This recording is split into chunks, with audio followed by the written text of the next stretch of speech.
Hello students, so this video is for class 7th student. The chapter number is 8 and the story is a fish shop in Mapusa. So those who are watching my video for the first time, please make sure to subscribe my channel and like my video. And this is a story about a boy who learned to invest money for the first time, how he spent his further life in an aquarium store, how he deal with the customers and what he learned from all the circumstances we are going to study, we are going to learn in this story. So a fish shop in Mapusa जो writer है जिन्हें I represent किया गया है, उनके village के पास, उनके गांव के पास का एक एरिया है और वहाँ पे उन्होंने फिश शॉप में क्या क्या चीज़ें एक्सपीरियंस किया वो हम जानेंगे. So let's get started. It is often interesting when we learn to make the simplest of things. It may be making a kite, weaving a basket, setting a fish tank, or simply fixing a tire to a bicycle. The joy of working with hands is inexpensible. A fish shop in Mapusa, the author learns to make a fish tank. कहा गया है यहाँ पे कि बहुत interesting होता है जब हम कुछ सिंपल सिंपल सी चीज़ें बनाना सीखते हैं, चाहे वो एक पतंग हो या किसी बास्केट को बुनना हो या कोई फिश टैंक को तैयार करना हो.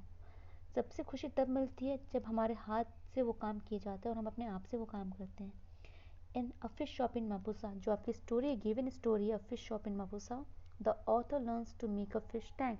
यहाँ पे जो ऑथर है वो अपनी लाइफ स्टाइल को, अपने चाइल्डहुड मेमोरीज को शेयर कर रहा है आपके संग एज अ ऑथर, जो इस स्टोरी में सीखते हैं कि एक फिश टैंक जिनमें मछलियाँ रखी जाती हैं उसे कैसे बनाया जाता है. तो चलिए स्टोरी भी देख लेते हैं. You must try to understand that when I finished school, I was raw as raw could be. आप समझ सकते हैं कि जब मैंने अपना स्कूल फिनिश किया था, मैं एकदम बालक था. राव का मतलब यहाँ पे कच्चा वर्ड नहीं यूज़ किया जाएगा. कच्चा इन सेंस मतलब जब हमें कुछ भी नहीं पता होता, हम एक बालकपन में होते, एक बच्चे में होते हैं, और एक ऐसा बच्चा जिसे दुनिया की कोई भी खोज खबर या कोई भी नॉलेज नहीं होता है. I had never travelled anywhere on my own, never purchase a train ticket, since like most kids of my age I had only traveled with my parents or relatives and they made all the decisions. यहाँ पे कह रहा है जो writer है आई, यहाँ पे बता रहे हैं कि उन्होंने कभी भी अपनी लाइफ में कभी भी खुद भी अकेले ट्रैवल नहीं किया, कभी कोई ट्रेन की टिकट नहीं खरीदी. जैसे कि ज़्यादातर बच्चे होते हैं उनकी एज के, उन्होंने सिर्फ अपने मम्मा पापा के संग या फिर रिश्तेदारों के संग ट्रैवल किया और सारे डिसीजन उनके फैमिली मेम्बर्स या पेरेंट्स लेते थे. I had no experience of how to handle money. उन्होंने कहा कि मेरे पास कोई भी एक्सपीरियंस नहीं था कि पैसों को कैसे हैंडल किया जाता है. My knowledge being limited to spending the little that I would receive as a pocket money now and then. सिर्फ उन्हें इतना ज्ञान था, एक लिमिटेड पैसों ने मिलता था पॉकेट मनी, उस पैसों को कैसे खर्च किया जाता था, सिर्फ उन्हें इतना ही नॉलेज था. So while I had set my sights on traveling far and wide, my parents wisely thought that I should begin by learning to manage my own within Goa itself. It was also the rainy season and traveling around the country would be much more difficult, they explained. तो जब वो अपनी नज़रों को travelling के लिए कहीं दूर और पास की बातों को, जब वो अपनी नज़रों को सेट करने की कोशिश कर रहे थे, तो उनके पेरेंट्स ने ऐसा सोचा, एक बहुत अच्छी सोच उनके मन में आई. उन्होंने सोचा कि that I should begin by learning to manage on my own, कि अब मुझे स्टार्ट होना चाहिए, मुझे स्टार्ट करना है कि मैं मैनेज करने, अपनी लाइफ को खुद से मैनेज करना सीखूँ गोवा इटसेल्फ में. It was the rainy season, जैसा कि बारिश का समय था, and travelling around the country would be much more difficult. और शहर के या फिर देश में के चारों तरफ घूमना या देश में घूमना कहीं ना कहीं बहुत मुश्किल हो जाता था बरसात के टाइम में, उन्होंने बताया. So I started out by helping at an aquarium shop in Mapusa. तो उन्होंने क्या किया, एक एक्वेरियम शॉप को ज्वाइन कर लिया जहाँ पे वो हेल्पिंग के एज ए हेल्पिंग हैंड लगे. मापुसा एरिया था the town nearest my village, जो उनके गाँव के सबसे पास वाला एरिया था. The proprietor of the shop is Ashok D'Cruz, a college friend of my father's. उन्होंने जिस शॉप को ज्वाइन किया था, जो जिसकी वो शॉप थी, उनका नाम अशोक डिक्रूज था, जो कि उनके पिताजी के एक फ्रेंड थे. I must tell you about Ashok. मैं आपको अशोक के बारे में ज़रूर बताना चाहूँगा. He is no ordinary businessman. वो कोई एक मामूली से बिजनेसमैन नहीं थे, व्यापारी नहीं थे. Keeping fish is a passion with him. मछलियों को रखना या मछलियों को पालना, ये उनका एक पैशन था. He is far more interested in chatting with his customers about fish than making money by selling them. उनका जो खासा जो इंटरेस्ट था वो था अपने मछलियों के बारे में बातें करना अपने ग्राहकों के संग, ना कि उन्हें बेचना. उसमें बेचने में उनका कुछ खास इंटरेस्ट नहीं था. I have never seen him forcing any of his customers to buy from his stock of aquarium fish. यहाँ पे ऑथर कह रहे कि मैंने कभी भी अशोक डिक्रूज को नहीं ऐसा नोटिस किया था कि वो अपने किसी भी कस्टमर को बहुत फोर्स करते थे, बहुत ज़्यादा प्रेशराइज करते थे कि आप उनके फिश टैंक से मछलियों को खरीदें. In fact, it was Ashok who introduced me to the amazing world of aquarium fish way back when I was just 9 and still in class 5th. बल्कि उन्होंने बताया कि वो अशोक ही है जिन्होंने मुझे एक्वेरियम वर्ल्ड से, जहाँ पे फ़िश रखी जाती है, एक्वेरियम फ़िश टैंक से उन्होंने मुझे अवेयर करा, इंट्रोड्यूस कराया, मेरा इंट्रोडक्शन कराया उस टाइम पे जब मैं सिर्फ 9 साल का था और मैं क्लास 5th का एक स्टूडेंट था. Under his guidance then, I experimented with breeding guppies, platies and mollies, fairly simple type of fish to breed. तो उन्हीं के अंडर में उन्होंने क्या किया, कई तरह की मछलियों के ब्रीडिंग को, मतलब रिप्रोडक्शन के, उनके पालने की प्रक्रिया को उन्होंने सीखा, एक्सपेरिमेंट किया. जैसे आपकी प्लेटीज हो गई, मोलिस हो गई, Fairlie simple types of fish थी, एक मछलियों के प्रकार थे जिनकी प्रजनन में, जिनकी प्रजातियों को आगे बढ़ाना उन्होंने एक्सपेरिमेंट करना सीखा. However, it was a matter of great excitement for me at that time to be successful in my experiments, and Ashok was generous enough to even buy back from me the baby fish I reared just to encourage me. कहीं उन्होंने बताया कि कहीं ना कहीं उन्हें काफ़ी excitement थी, काफ़ी उत्सुकता थी उस टाइम, क्योंकि ये एक सक्सेसफुल एक्सपेरिमेंट था उनके लिए कि वो मछलियों की ब्रीड को आगे बढ़ाने की कोशिश कर रहे थे, उनकी प्रजातियों को. और कहीं ना कहीं उन्होंने एक जनरस थिंग बताई अशोक के बारे में कि वो काफ़ी जनरस थे, इतने जनरस थे कि वो मछलियों को, छोटी छोटी मछलियों के जो बच्चे होते थे उन्हें वो खरीद के लेकर आते थे, ताकि मैं और इंकरेज होके और प्रोत्साहित होके मछलियों पर एक्सपेरिमेंट कर सकूँ और उनकी प्रजनन को या उनकी रियरिंग प्रोसेस जो होती है मछली पालन, उसको आगे ले जा सकूँ. Later I developed sufficient confidence to experiment with the breed more difficult type of fish. और धीमे धीमे जब उन्होंने मामूली फिशेस पे स्टार्ट किया तो धीमे धीमे इनका इंटरेस्ट बढ़ा, और उसके बाद उन्होंने जो एक बहुत डिफिकल्ट टाइप्स की होती है, जो मुश्किल वाली जो मछलियों की जो ब्रीडिंग होती है, उस पर भी उन्होंने वर्क करना स्टार्ट किया, like Siamese, fighting fish and blue gouramis, all under expert tutelage of Ashok. तो क्या हुआ कि उन्होंने क्या किया कि एक्सपर्ट के अंडर में, टुटलेग ऑफ जो अशोक थे उनके अंडर में उन्होंने अपनी ब्रीडिंग जो एक्सपेरिमेंट थे उसको आगे बढ़ाया, जो काफ़ी डिफिकल्ट टाइप की फिशेस मानी जाती थी. So it was to Ashok shop that I went every morning at 9 AM. तो वो अशोक की ही दुकान थी जिनके यहाँ मैं हर सुबह मॉर्निंग में 9 बजे जाता था, speeding on my bicycle to be on time, अपनी बाइसिकल को, अपनी साइकिल को बहुत तेज़ चलाते हुए ताकि मैं वक्त पे पहुँच सकूँ. I would stay there until lunch time, वह वहाँ पे दिन के खाने तक रुकता था. और regular hands on doing whatever I was asked to do, जो भी काम मुझसे कहा जाता था वो मैं करता था. During my first few days at his shop my work was only to watch the tanks. Starting के काम के समय जो कुछ टाइम के लिए, जो कुछ दिनों के लिए उन्होंने काम किया, तो उनका काम था, सिर्फ इतना काम था कि जो मछलियों के जो टैंक्स है वो उन्हें देखते रहें, clean those which were dirty, उन्हें साफ करना, जो डर्टी टैंक्स हो गए थे, जो गंदे हो चुके थे, रिमूव द डेड फिश, मरी हुई मछलियों को हटाना, and do some other small job, और छोटे छोटे और जो काम होते थे एक्वेरियम में उनकी वर्कशॉप पे उन्हें करना. Also fed the fish and treated the wounded and the disease fish, वो मछलियों को खाना भी खिलाते थे, प्लस जो मछलियों को चोट लग जाती थी, जो बीमार होती थी, उन्हें भी वो ट्रीट करते थे. Sometimes I also attended to customers, और कभी कभी ऐसा होने लगा धीमे धीमे कि जो ग्राहक आते थे वो उन्हें भी अटेंड करते थे. Gradually I begin to accompany Ashok on his rounds to various places. और धीमे धीमे क्या हुआ कि जैसे जैसे दिन, डे बाय डे चीज़ें बढ़ती गई, वो अशोक को के संग, जब वो अपने कस्टमर्स को विजिट करने जाते थे डिफरेंट डिफरेंट प्लेसेस पे, वो वहाँ पे भी उनके संग जाने लगे. A gentleman in Moira wanted to set up an aquarium at his home. एक काफ़ी एक अच्छा व्यक्ति था मोयरा में, जो अपना खुद का एक एक्वेरियम अपने घर में सेट करना चाहते थे. ही हैड अ टैंक, उनके पास एक टैंक था. He also had a definite ideas about how he wanted to it to finally look, and Ashok was called to see how it could all be done. तो कहीं ना कहीं उन्हें fish tank को लेके एक आइडिया था, वो सारा आइडिया था कि वो फिश टैंक को कैसे सेटअप करना चाहते थे, और इसी के लिए उन्होंने अशोक को बुलाया था, ताकि वो जान सके वो सारे काम के जो वो करना चाहते फिश टैंक को लेके वो कैसे होगा. The man sent his car for us at his house. We discuss the location of the tank, lighting arrangements, the water filters, the kind and the quantity of fish you would like to have, and maintenance. तो उन्होंने अपनी car को भेजा हमें लेने के लिए, और हम उनके घर पे गए और हमने वहाँ पे डिस्कस किया कि हमें टैंक लगाना कहाँ पे, वहाँ पे लाइटिंग प्रोसेस कैसे होगा, पानी कैसे फ़िल्टर होगा, कितनी और किस क्वांटिटी की फ़िश उन्हें चाहिए, और उसकी मेंटेनेंस के बारे में. After we were fully satisfied that we had everything right and had noted down his requirements, we returned to Mapusa. Later he came for the material which we kept ready for him. सारी चीज़ों को note down करने के बाद, जितनी भी उनकी requirements थी सबको लिखने के बाद वो वापस आ गए मापुसा। और वहाँ पे कुछ टाइम बाद क्या हुआ कि जो मोयरा के जो जेंटलमैन थे वो आए, उन्होंने उन्हें विजिट किया और जो भी मटेरियल उन्होंने तैयार किया था ले जाने के लिए वो लेके चले गए।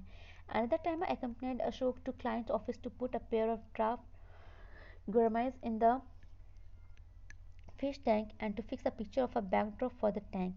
On such visit, I watched carefully what Ashok did, and soon enough, Ashok started sending me on my way to visit some of his clients who had small or simple problems. तो क्या हुआ कि धीमे धीमे उन्हें और जगहों पे जाने का मौका मिला अशोक के संग, और उन्होंने सीख लिया कि अशोक चीज़ों को कैसे हैंडल करते हैं, वो अपने कस्टमर से कैसे बात करते हैं।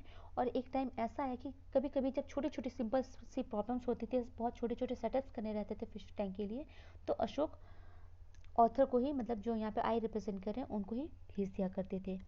One of the important highlight of my experience at Ashok was learning to make fish tank. जो सबसे इम्पॉर्टेंट हाईलाइट जो रहा है इस पूरे की पूरी स्टोरी में वो ये था, जो उन्होंने एक्सपीरियंस किया अशोक क्या कि एक फिश टैंक बनाते कैसे हैं। Ashok told me that since we were going through a slack period, he would teach me how to make fish tank. I had to start from basic, which meant purchasing glass for 6 tanks. तो उन्होंने बोला कि fish, Ashok ने उन्हें सिखाया कि एक normal fish tank बनती कैसे है, और उसकी शुरुआत उन्होंने बेसिक चीज़ों से की कि पहले एक फिश टैंक को बनाने के लिए जो ग्लास की, जो कांच की रिक्वायरमेंट होती है वो होना ज़रूरी है। Having the glass pieces cut to the specification and then having the pieces delivered at the shop without a scratch. तो पहली चीज़ ये थी कि हमें ग्लास को खरीदना था, उसके बाद उन ग्लास पीसेस को, जितने एरिया का हमें फिश टैंक चाहिए उतने एरिया का स्पेसिफाइड हमें पीस को कट कराना रहता था, और फिर उसके बाद उन पीसेस को हमें शॉप पे विदाउट, बिना किसी स्क्रैच पढ़ाए हुए हमें उसको शॉप तक पहुंचाना था।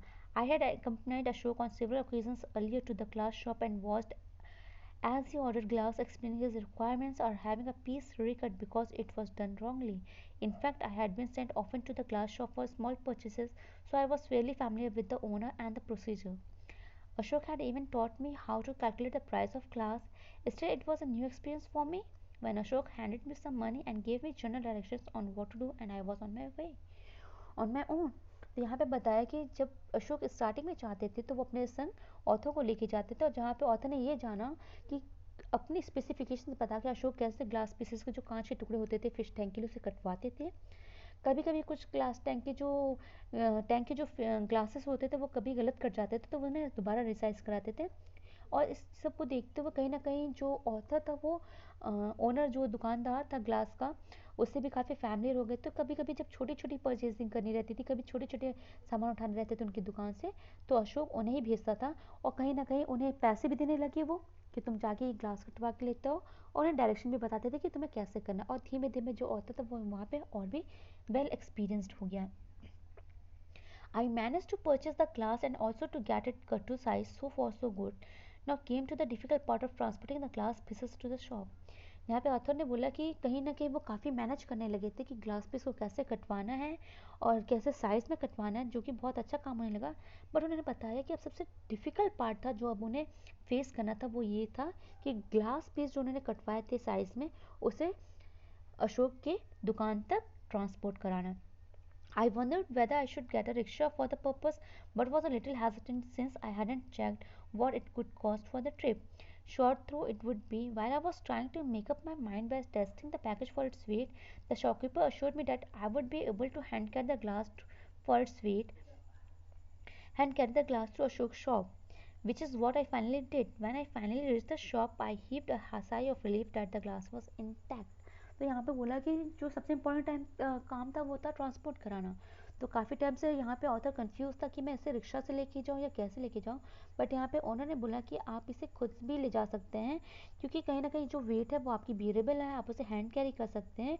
और फिर जब वो शॉप पे ट्रांसपोर्ट वाले मटेरियल को लेके पहुँचे तो उन्होंने एक आराम की चैन की सांस ली, क्योंकि उस टाइम तक वो ग्लास इंटैक्ट बंधा हुआ था, वो कहीं से भी स्क्रैच नहीं हुआ था, कहीं से भी टूटा नहीं था। Ashok was horrified at my decision and my unstable, very angry to for as he explained to me, should I have had an accident on the way to consequences would have been disastrous, and he was after responsible for me. I truly learned an important lesson that day. यहाँ पे उन्होंने एक चीज़ सीखी कि उन्होंने rickshaw नहीं किया, वो अपने खुद के बेसिस पे लेके चले आए।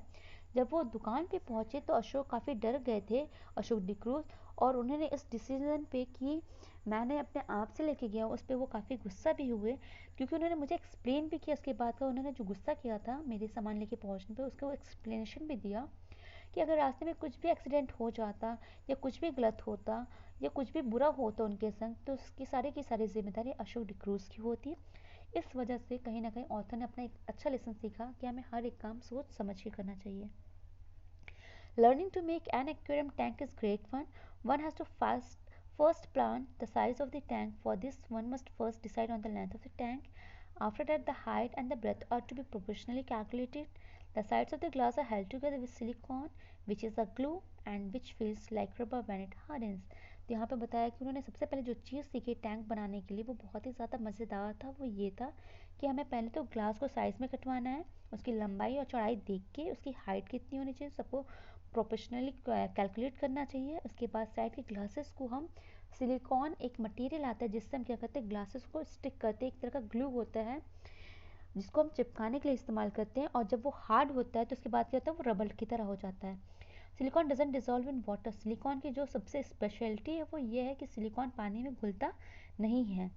The tricky part is being able to apply the silicone only to the edges of the glass and not letting your sticky fingers touch any other portions of the glass. जो यहाँ पे एक tricking part था वो ये था कि जब हम एक्वेरियम के या टैंक के चारों पोर्शन को जब हम चिपकाते थे तो हमें इतने इतने सीरियसली और इतने डिलीजेंटली उसको चिपकाना था कि सिर्फ उसके एजेस पे, जो उसका कोना है, सिर्फ उसके किनारे पे सिलिकॉन लगे, ग्लास के ऊपर वो कहीं पे भी ना चिपके। Not letting your sticky fingers to touch any other portion of the glass. Otherwise, the glass will look dirty, for the silicone marks will stay like a fingerprint on the glass forever. After the tank is resealed on the inside with silicone to give double protection, it is left for a day to dry.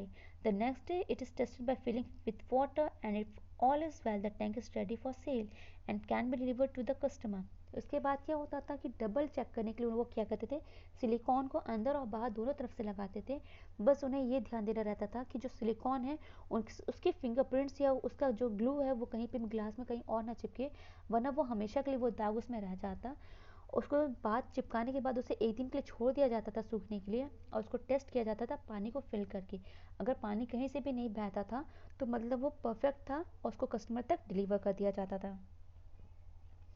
After I was taught how to do the first tank, I started helping with the rest. I recall how once by mistake I stirred the glass upside down. There is something fishy about the look of this tank, said Ashok. When he realized what my mistake was, he was nearly put me into the tank. तो यहाँ पे जब उन्होंने tank बनाना सीखा तो ये कहीं ना कहीं वो सीख चुके थे। उसके बाद सारे के सारे टैंक बनाने में उन्होंने क्या किया, हेल्प करना स्टार्ट कर दिया। उन्हें एक मंजर याद आता है कि जब एक बार वो फिश टैंक बना रहे थे तो उन्होंने क्या किया था, ऊपर का ग्लास नीचे अपसाइड डाउन में उसको स्टिक कर दिया गया था। उसमें बहुत सी चीज़ें फिशी होने लगी, और जब उसका लुक को उन्होंने देखा तो उन्हें हंसी भी आ रही थी। उन्होंने लगा कि ओ माय गॉड, ये मैंने क्या बना दिया। और जब उन्हें इस चीज़ का, अपनी गलती का एहसास हुआ, तो उस टाइम तक में अशोक ने उन्हें क्या किया था, उन्हें उस फिश टैंक में रख दिया था। तो ये आपकी स्टोरी थी, एक सिंपल सी, एक यहाँ पे ऑथर ने आपके संग अपने एक्सपीरियंस को शेयर किया कि वो उन्होंने अपने चाइल्डहुड में, जब वो समर के टाइम में थे, रेनी सीजन का टाइम था, तो उन्होंने अपने टाइम को कहीं और वेस्ट ना करके उन्होंने एक नया एक्सपीरियंस लिया कि how to make a fish tank, एक फिश टैंक को कैसे बनाया जा सकता है। सो स्टूडेंट, आई होप कि सबके पास कुछ ना कुछ होता है अपने वोकेशंस में, अपने समर वोकेशन में कुछ ना कुछ सीखने के लिए होता है। तो अगर आपने भी ऐसी कोई एक्टिविटी की है तो please make sure to comment में इन द कमेंट बॉक्स, कि मुझे कमेंट करके ज़रूर बताइएगा कि आपने अपने वोकेशंस में क्या सीखा। आई होप आपको ये स्टोरी समझ में आ गई होगी। तो प्लीज़ मेरी इस वीडियो को लाइक ज़रूर करिएगा, and thank you for watching my video.